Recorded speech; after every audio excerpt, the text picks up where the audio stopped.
I made a major life decision. The other day, I was playing in the Munich Chess Festival, and after the event, I met this very nice person called Yevgeny, an international master originally from Ukraine, now living and studying in Germany. And we hit it off. And at the end of our talk, he goes to me and he offers me to be my coach. Throughout this entire journey of me going to competitive events and me recapping the events and me showing you and bringing you along to my journey to a title, I have never had a coach. And I decided to take on a coach. This here is the first training session between me and my newest coach, Yevgeny. I will bring you along for these lessons as well. Only these lessons will not be on YouTube. I will be offering them for a low subscription price over on Patreon, in which you can have direct access to the lessons between me and Coach I am Yevgeny. This is a nice opportunity for you to learn how I learn, or discover how I learn, and learn yourself to become a better chess improver. Enjoy the video. Okay, so first on the docket, we are gonna play a game, and I'm gonna tell you my thought process, move by move, and then that's gonna blast off the session, hopefully. Let's go. I'm very excited to start this session. I'm playing this fight here. Gonna start with the move d4 and see what happens. Okay, so I play like knight f6 or d5, interchangeable. I'm gonna go here. Okay, let's try c4. And then I go with e6. Knight goes to c3. To the triangle and you play system. c6. Yeah, that's a very solid system. Very difficult to somehow undermine it, but let me try. Thank you. Appreciate that. I'm going to develop my knight here.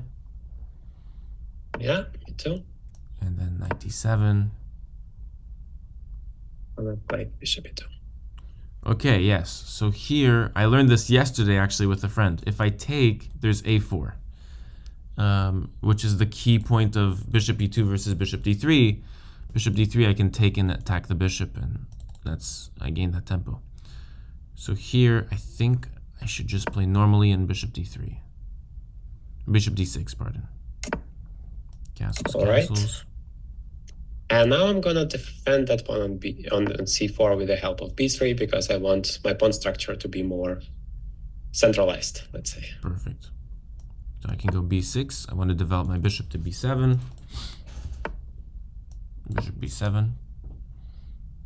And now this tricky move bishop to d3. It's like I'm wasting a tempo, but now this bishop is optimized on d3. It's more active, supports all sorts of ideas. Yeah, I'm seeing like e4 coming in very soon. Takes, bishop takes, and then c6 is a weakness. Let's do this. Probably c5 is inaccurate, but I want firmer control. Immediately. Yeah. Yeah, I mean, there are all sorts of opportunities, and you can play both as white and as black. Those breakthroughs are possible on every move, and very different ones.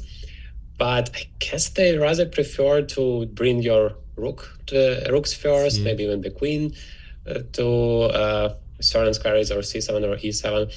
But if you play c5 immediately, there are some additional opportunities for white. I guess I just take on d5. Well, I definitely don't want to take on c5, because then your knight jumps with the tempo.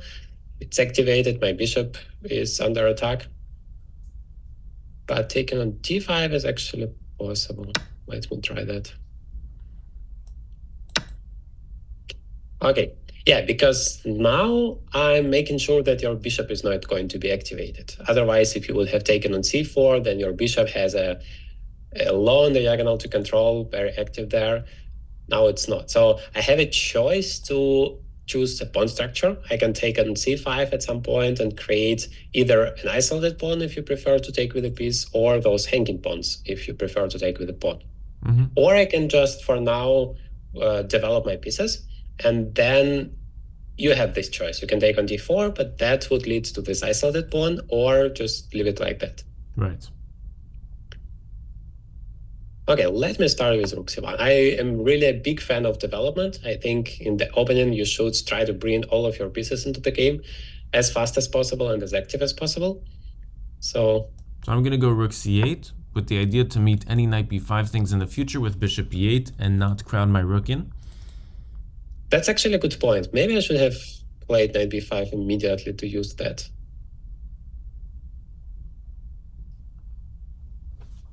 But anyway, I'm gonna play rook to e1. Rook e8, it's very symmetrical, but it's fine. Again, I'm putting pressure on e4. I just don't want this to happen, even though maybe that might mess up your pawn structure now, if you do play it. Yeah, I mean, if I ever play e4 now, that's going to be a much better version for you. Yeah. Because I have changed the d5 pawn. So now you have the open e file, and yeah, it's not like you're going to experience any real problems there. But what I really wanted to do is to take on c5. I guess I'm ready for that. And ask you a question. What are you going to do?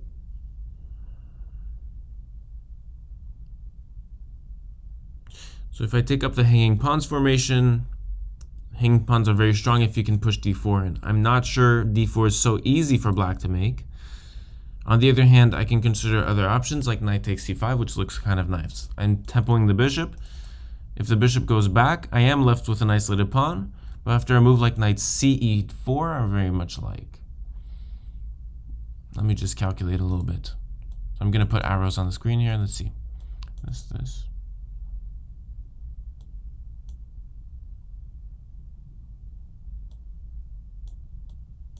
Yeah, this is not looking too good. Okay, I'll take with the b pawn. The pawn. Yeah, so taking with the knight is a strategical risk, but tactically you of course get more pieces activity. So that's, I would even say, a matter of a taste, whether you are liking to take such a strategical risk to enjoy some tactical benefits, or you prefer a more solid structure, although hanging pawns, you have a note, might be targets as well. But at least they're connected, you don't have anything isolated. And very important, you don't give me this outpost on d4, which is like a dream one to get. Okay, so how do I put pressure? Now it's important for me to try to put pressure on those hanging pawns. Otherwise, yeah, they allow you a lot of activity, a lot of potential breakthroughs. We have nice pawns that are already defending against both pushes, which is why I was worried about taking with the pawn here. Yeah. Maybe now I would be happy to play e4, so that when you take, I'm just exchanging everything, and you're left with an isolated c pawn. But of course, the problem is you're not gonna take. You're gonna play d4, which would block basically both of my bishops. This is maybe not the end of the world, but I guess it makes it much simpler for you. 100%. What else can I do? I'm thinking about the move knight to a4, although it's going a little bit like to the side of the board, but it opens up my rook, it opens up my bishop along the long diagonal, and it puts some pressure on your c5 pawn. Also, in case of some d4 ideas, the knight is just not going to be hanging. Or I can just normally make a useful move now, like h3. Maybe that actually makes sense. Yeah, let me do that. Okay. Very patient. I am directly looking at knight e5, jumping on that square, attacking the bishop. Knight takes, bishop takes, I really much like for black. This is very, very much considerable. Black, in general, does not want to trade pieces with hanging pawns. But if this can promulgate maybe an advancement of one of these pawns, it could be better. It could be best. Also, my knight on d7 is kind of like a solid piece. Trading it off for the knight on f3 is maybe something I want to do if I want to activate my bishops close or onto your king. So in that case, I like knight e5. Yeah, I know that you are a very attacking person. You like to go forward and try to destroy your opponent. That's actually good. I admire it. But of course, as always, that's connected to some strategical risks. Like you said, if you exchange pieces, then at the end of the day, those hanging pawns remain to be weaknesses. So yeah, knight e5 is quite a commitment. You need to really try to evaluate the consequences of such a move. For example, white has opportunities like knight b5 now, trying to put pressure there. Have you calculated this move? I looked at takes knight a4. Knight b5. I guess I can take on f3 and play bishop b8. No. Knight b5. Whoa. Knight b5. I can take on d3. Right. Queen takes and be happy. Like queen takes and bishop b8. I gained the bishop pair. Very, very happy about that. And next comes a6. So for me, knight e5, I mean, it's pretty forced to take on e5. For me. It might not be forced. Maybe you're seeing something that I'm not seeing, but I very much like this knight e5. It's kind of forcing you to commit to my commitment. Okay. Well, there is a simple option for white, just to play knight xe5, bishop takes e5, and knight a4, trying to trade as many pieces as possible. But also this knight b5, knight d3 line, it doesn't end there. It's I can take on d6 as well, and then very difficult to say what's going on. You can take on b2, I'm taking on b7, you take on d1, I take on d8. So wait, I just want to illustrate this. So this takes here. Takes. Oops. Yeah, but I think black is at the forefront of this trade. Like, let's say now I take on f2, now you take on f7, and then I take on h3 with check, and I win a pawn.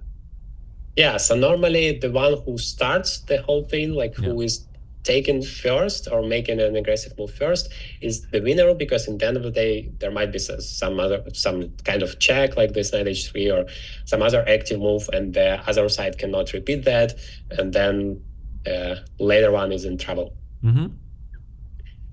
Okay. Maybe another opportunity is something like bishop f5, just to start if knight d3 is a problem. Maybe I can just remove that bishop first and then try to play knight b5. And also, like, the question is where the rook is going, because if it goes to c7, then it only helps my knight b5. The question is whether you have something in between. This definitely feels like the critical stage of the game begins. Really? Okay. Oh, begins. Okay.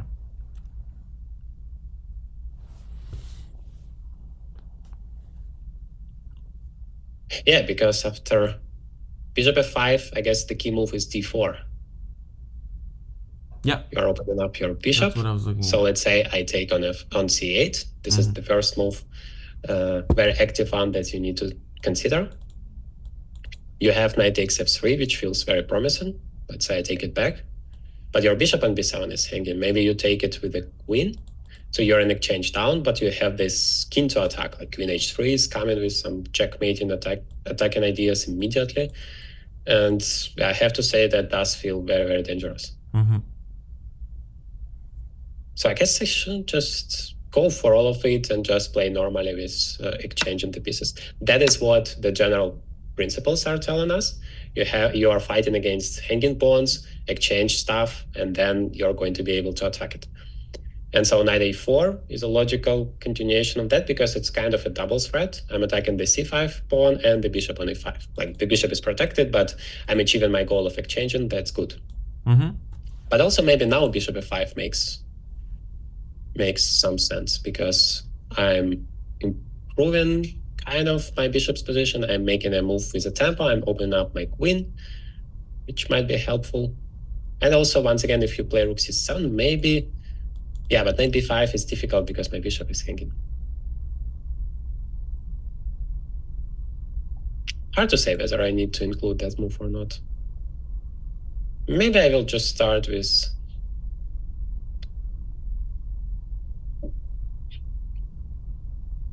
knight to a4.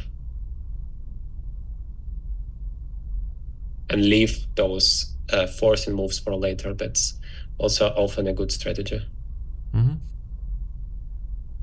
Yeah, let me try that. 94.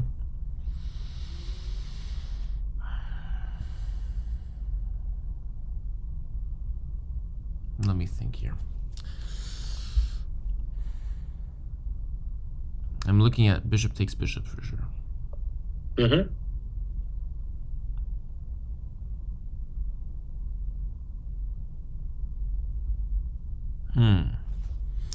Okay. After a deep think, I think that trading, I don't have any useful follow-up. I think my plans kind of degrade, and I kind of will be susceptible to having to defend my pawns. I think a better decision for black here is to keep the bishop pair, preserve it, and a move that I enjoy from this is bishop d6 that defends, but also keeps the bishop on the quite long diagonal. I considered bishop e8 with some tactics, but after knight takes, rook takes, queen d6, there's just bishop d4 that completely defends everything. That sounds reasonable.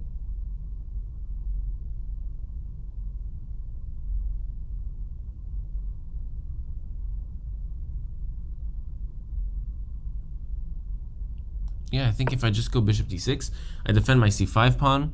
It's hard for white to continuously attack c5. Oh, bishop a3 maybe. But overall, if I keep this knight on a4, I think I'm pretty happy. Okay. Well, bishop a3 is a very concrete move that you should have taken into the account. But in general, I would prefer bishop takes b2 much more, because you keep the momentum. This is one of the very important principles in chess. Like, now you're making a move back. Normally you never want to make a move back. You want to go forward, you want to attack. And I guess bishop takes b2, knight takes b2, d4 is a very active way to go forward, try to create some pressure, open up this bishop, which is huge along the diagonal. Queen d5 is coming, knight d4 is coming. That feels very, very active. I do have some ideas like bishop b5 or bishop f5, try to exchange the stuff, but I still like your chances there. Interesting. And now you are going back and you're leaving me with this bishop on b2, which is controlling the entire diagonal, and very important, the d4 square, because in the event of bishop takes b2, you're removing the defender for the d4 square, and your queen is also supporting the pawn. Now your queen is blocked by your bishop is not supporting the d4 square either, and there is a bishop on b2 for me. And my knight on a4 is still active. It puts pressure on c5, whereas on b2, it will do exactly nothing. That wouldn't attack, that wouldn't create any threats. So for all of those reasons, I guess bishop takes b2 was a superior choice for you. Okay, fair enough. Yeah, but bishop a3 is interesting. I mean, once again, on every move, I have this opportunity to go bishop f5, bishop b5, and I'm not sure whether I should do it or not. But anyway, bishop a3, you can still protect it with the queen, right? Like queen to e7. Yeah, that was my move. Yeah, and then it's not clear whether I can play queen c2, of course, but putting my queen on the same file with your opponent's with the opponent's rook is generally not such a great thing. Although maybe it can still work.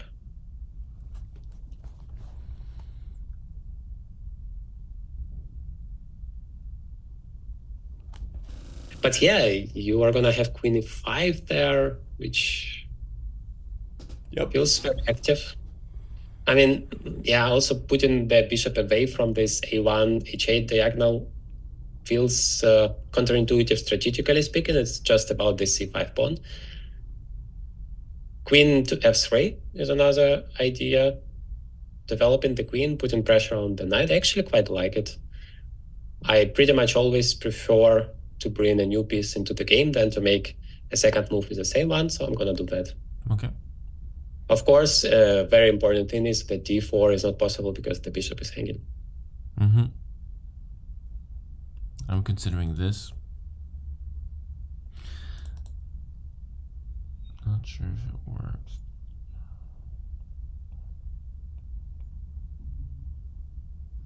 Okay, I'm gonna go for a move that you might not like, but it might look dubious, but I like its idea. I'm gonna go knight d7 for knight e5. And yes, it opens up and strengthens your bishop on b2. You might even have some checkmating threats. But it looks like if I weather the storm, my pieces can be better.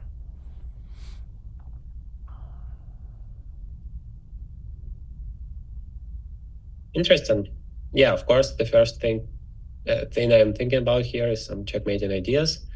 Bishop h7, queen h5, some crazy sacrifices, but I don't think it actually works because there is not enough material after those sacrifices to somehow, like the rook cannot lift and deliver the checkmate. So queen f5 is another direct idea.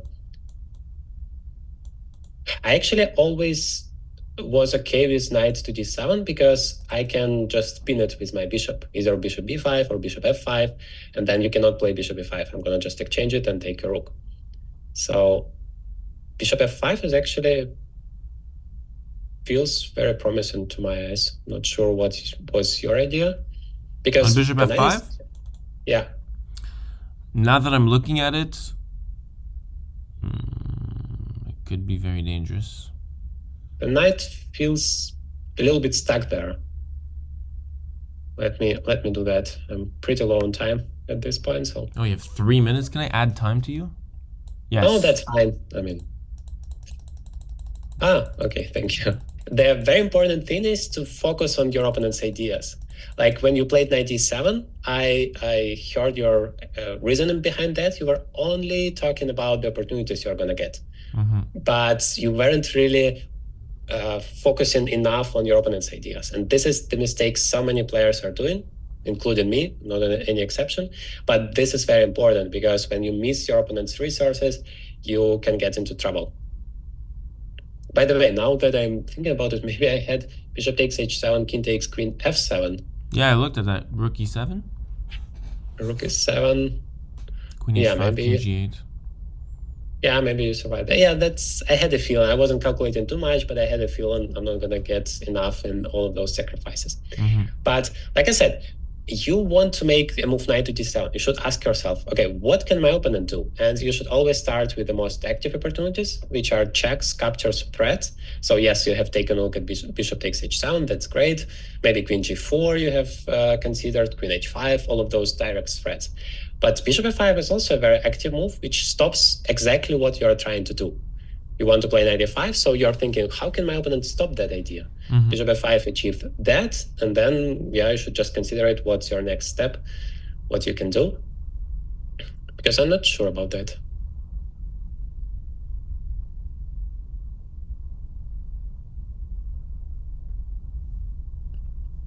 I'm liking a very ugly move right now, but could be very interesting.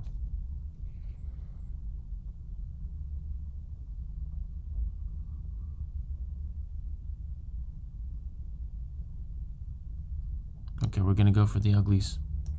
Rook c7. It's not a move that you want to do. Yeah, it's not, which is normally a bad sign, but maybe, I mean, like you said, if you can survive it and bring your pieces into the center, that might be good for you. Let's see if I can put additional pressure. So first of all, I can consider just exchanging that knight, but I guess you can take with the queen, and then your c pawn is still protected.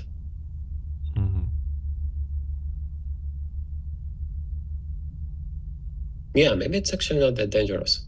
Queen g4 I was also considering, but then you kind of achieve your goal, right? You play knight to e5. Yeah, knight e5 here. Oops. This bishop takes, rook takes.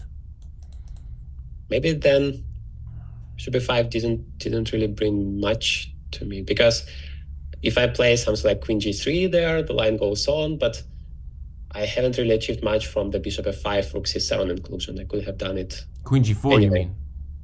Yeah, queen g4, knight e5, queen g3.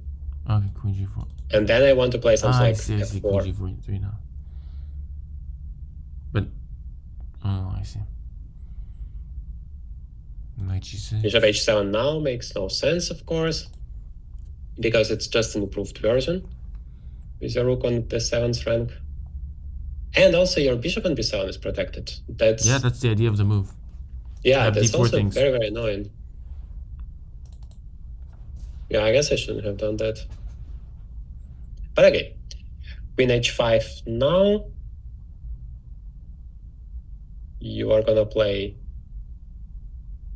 yeah, h6 maybe.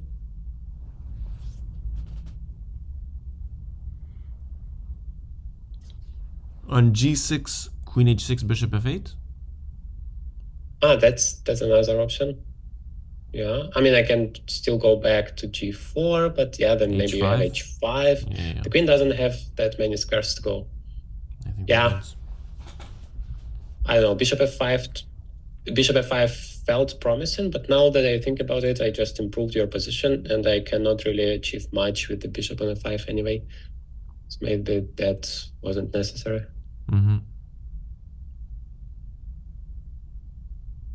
Then I'm left with that queen g4, queen g3 idea. I mean, that is kind of an advantage. The bishop is not hanging on d3 in any of the variations. So maybe I can still argue that makes sense.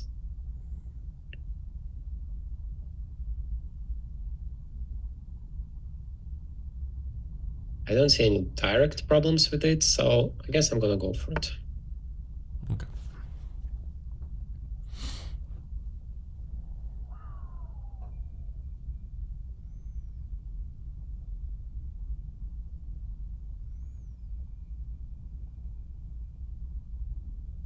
And I'm preserving the option to take on a5 in case something doesn't work for me.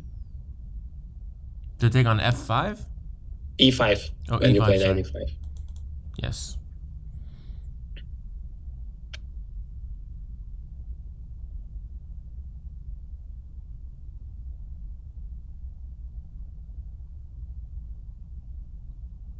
So I have like two options I'm seeing. Knight e5 or knight f6. G6 looks very weakening. Although g6 does threaten h5, which wins. g6 bishop back.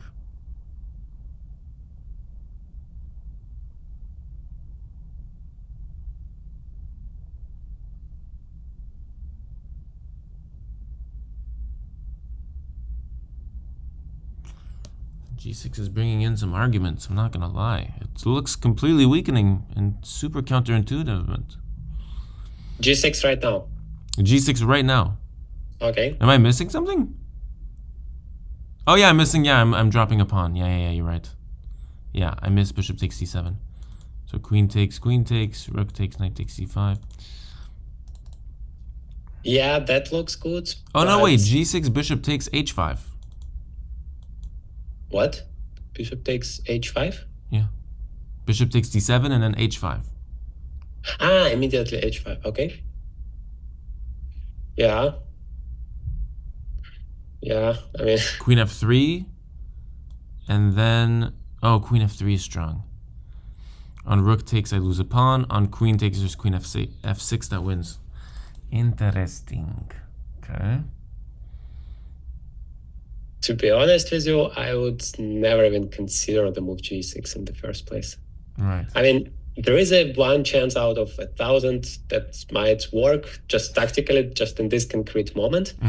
But it's so super counter positional that, yeah, it probably wouldn't even cross my mind. I mean, if I have a reasonable alternative. But if you calculate and you think it's working for you, then you should go for it. I think tactically it doesn't work for me, sadly. Because in your particular line, it doesn't feel to be bad. There, after queen f3, you have d4 attacking my queen and blocking the diagonal. Ah, so this takes h3, queen f3, d4. And you can't save your bishop? Wow. Seems like that. On the other hand, maybe I can just... That's crazy. Yeah, wow, your queen has to go to like e2, right? Well, d1 maybe, and then d1, yeah. you take the bishop back, and maybe I can take on d4 Yeah. and win a pawn. But your bishops are very active, so it's not for free. It's probably probably some counterplay there. Yeah, no, it's crazy. G6 looks insane.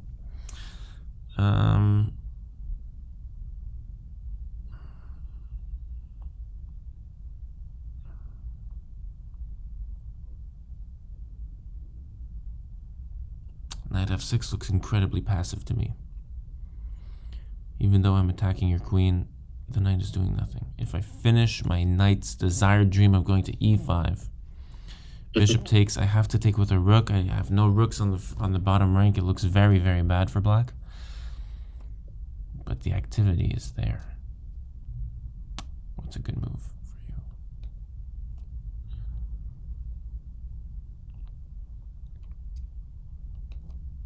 Yeah, I'm going 95. Rook takes. I like it a lot.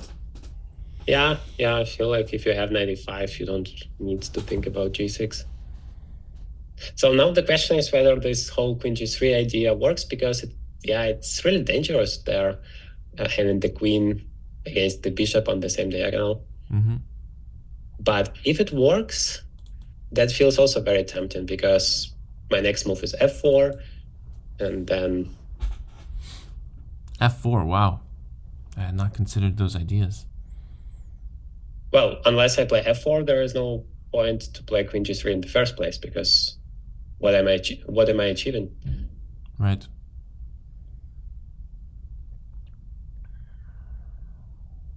But yeah, I'm not that convinced.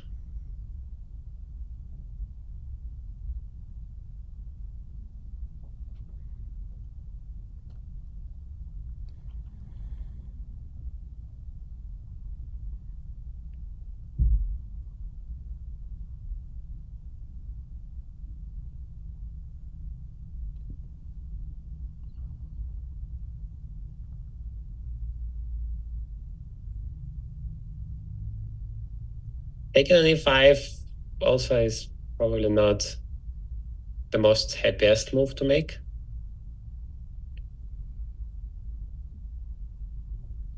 I have a theoretical weakness of like you should keep your rooks on the bottom rank, double them with one rook on the bottom rank. But in play, I'm quite comfortable with this weakness. My rooks are also pretty interesting.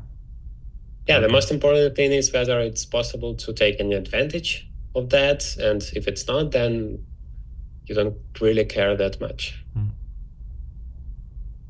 Yeah, I guess I should take, I don't know, queen g3. Perfect. d4, f4. Somehow your bishops are going to be opened, and that feels pretty good for you. Here, I was thinking about trying to put more pressure on your hanging pawns with a move rook to d1, because the rook is not really active on e1, doing pretty much nothing. Okay. So yeah, I guess I'm gonna do that. Don't I have h5 here? Maybe you do. I haven't really taken a look at that. Yeah, the bishop is actually vulnerable there. h5, queen f3. It's something I haven't considered. This is interesting. Okay. Yeah, so h5. that's exactly my point from before. You always should think about your opponent's threats, ideas. h5 somehow didn't cross my mind, and probably I'm gonna pay price for it. But that's a very instructive moment to consider. So that means I should have played bishop somewhere back. Maybe. But then you give rook g5. Yeah, but G5, that also D4. loses the momentum. That's why I didn't want to do it. Yeah.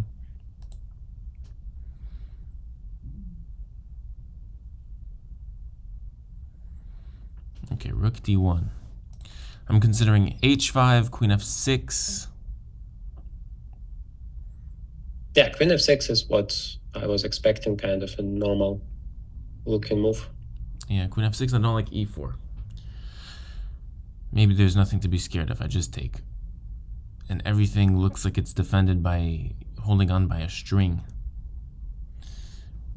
Queen f6, bishop back, rook g5 looks really good for black as well.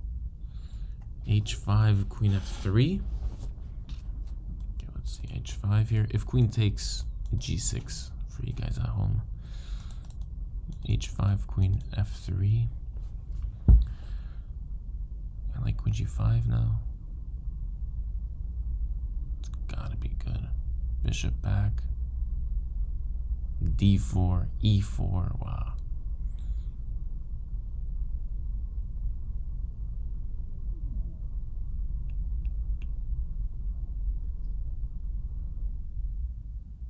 Yeah, it looks positionally crushing.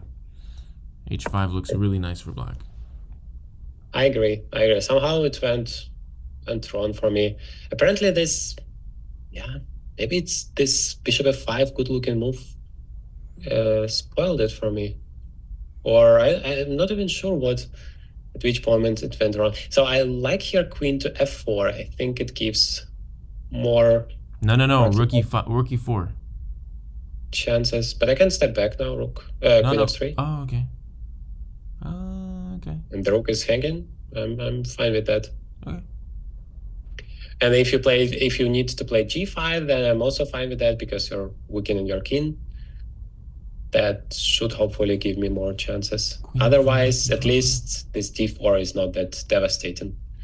Maybe I get time to save my bishop, because otherwise h5 is also kind of a commitment for you. If I can survive it, then maybe I'm gonna get some new opportunities. Because otherwise all of my pieces are pretty active. I mean, the knight on e4, it looks a little bit offside, but it does at least put pressure on your c5 pawn. So the main question is, first of all, tactically, whether you have some real dangerous threats. Let me give you some time. Thank you.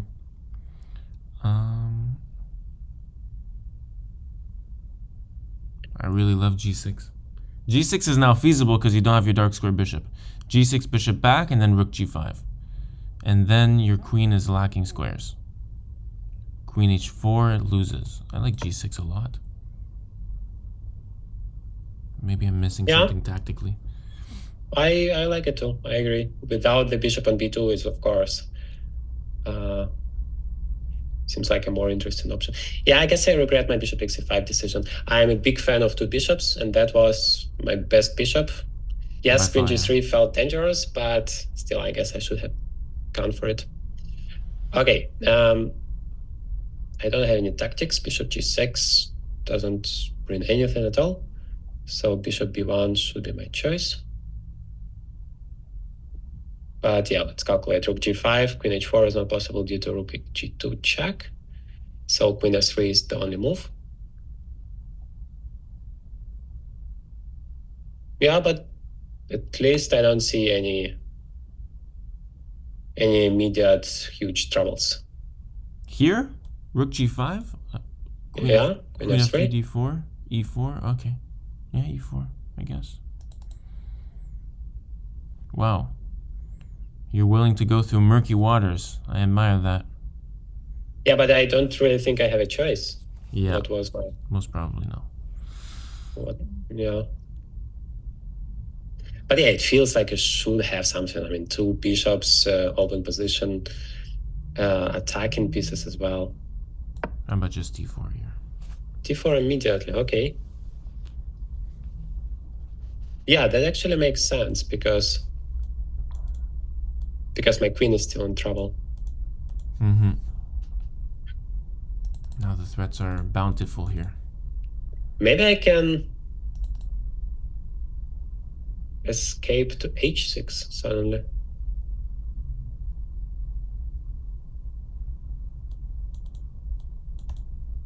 That feels weird. Queen h6. I did not consider queen h6. You are correct if you punish me there. And knight takes c5, unfortunately, it doesn't work. It's just not enough. Because the rook is hanging. Otherwise, knight takes c5, rook takes c5, queen takes d4 would be interesting. Your bishop is pinned, but just rook takes c1 wins. Yeah, the queen is really in trouble. And e4 is not a move you want to make. Probably you should try to block the bishop, but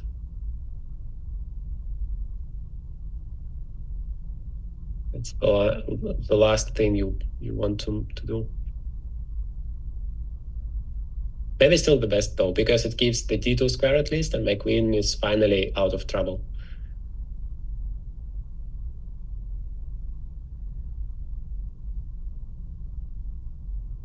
And queen h6, rook g5.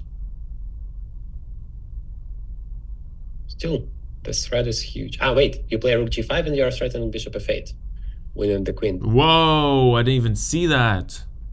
Yeah, that's painful. That's huge. Then But even I on don't really have g3, any I think I'm choice. winning. And yeah, of course, e takes d is not a move because of rook e1 check. So it seems like... But wait, e4 is also not great. Yeah, d4 is actually a cool move. I haven't... Not that I had much of a choice, but I hadn't really...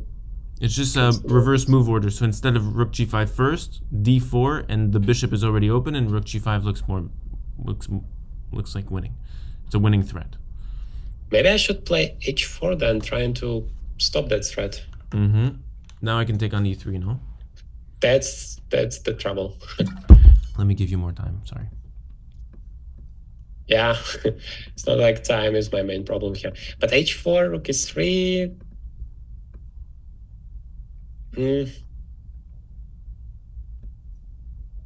Yeah, this pawn on d4 would be so great without an opponent. But e4, you have rook takes e4 anyway. So it sounds like it helps. How on earth it went so wrong? And so fast as well. You know, I'm kind of proud of myself if I win this. That's kind of crazy. Yeah, a very good start of our training. Let me go for h4. I don't see any better chance. Okay.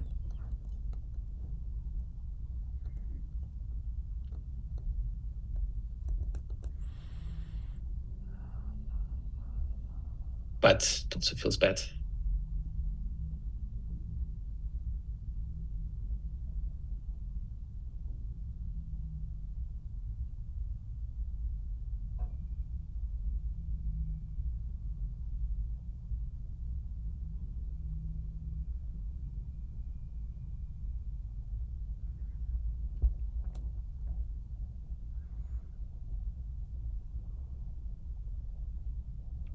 Yeah, d4 is really strong. It's kind of over. It's over, but I have to find it concretely. It's looking very, very appetizing for sure.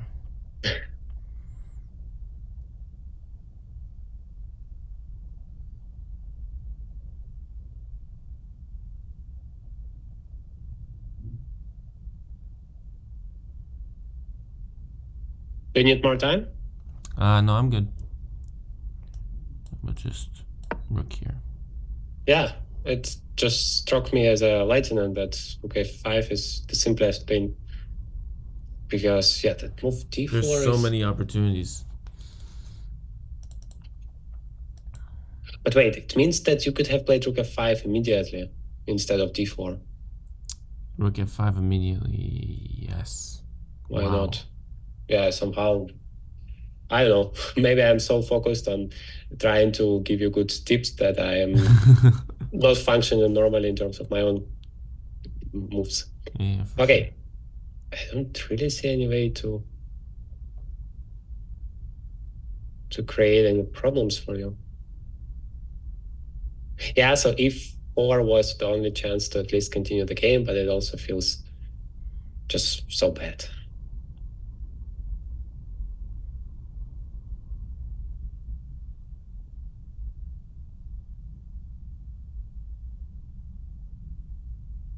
But what were you calculating? I don't see. I was calculating. I was calculating rook takes e3, and rook e3 did not work that well. Yeah, rook e3 is not, at least not that clear, but rook f5, like... Yeah, rook f5. I don't know why I didn't. Rook f5. I did look at it, but it's never been this clear to me. Yeah, what am I supposed to do? I have literally zero ideas. This queen is trapped in the middle of the board. That's beautiful. Okay, let me take and give you the opportunity to finish it in the nice way.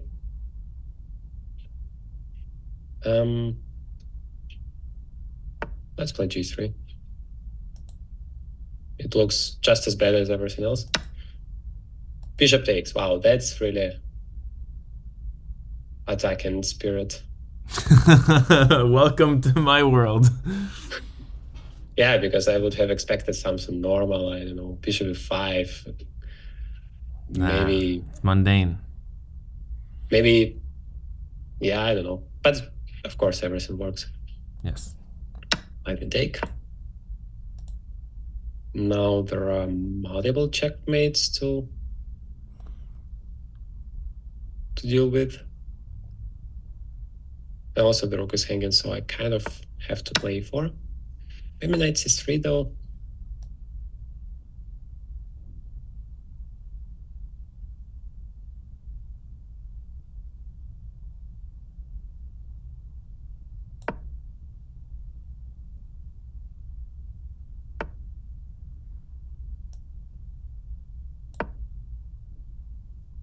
It's 3. Whoops. Kind of missed that. Okay.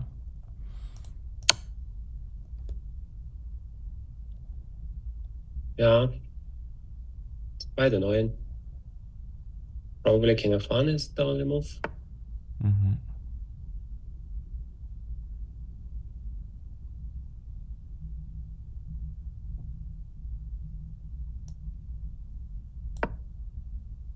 d2. We don't like Yeah, I e2? like that you are always going forward. You are not like... Unlike bishop d6. Open. I'm really curious to see if bishop d6 was a mistake. Bishop takes b2 just didn't feel right. I feel like my hanging pawns just get weaker. That's and also it's interesting what was the right way for white to use it, because it felt like a very good... Yeah, it gives the initiative for sure. Okay, I guess I cannot really do anything. Just bishop a6. Just bishop a6.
Another one is coming. Mm-hmm.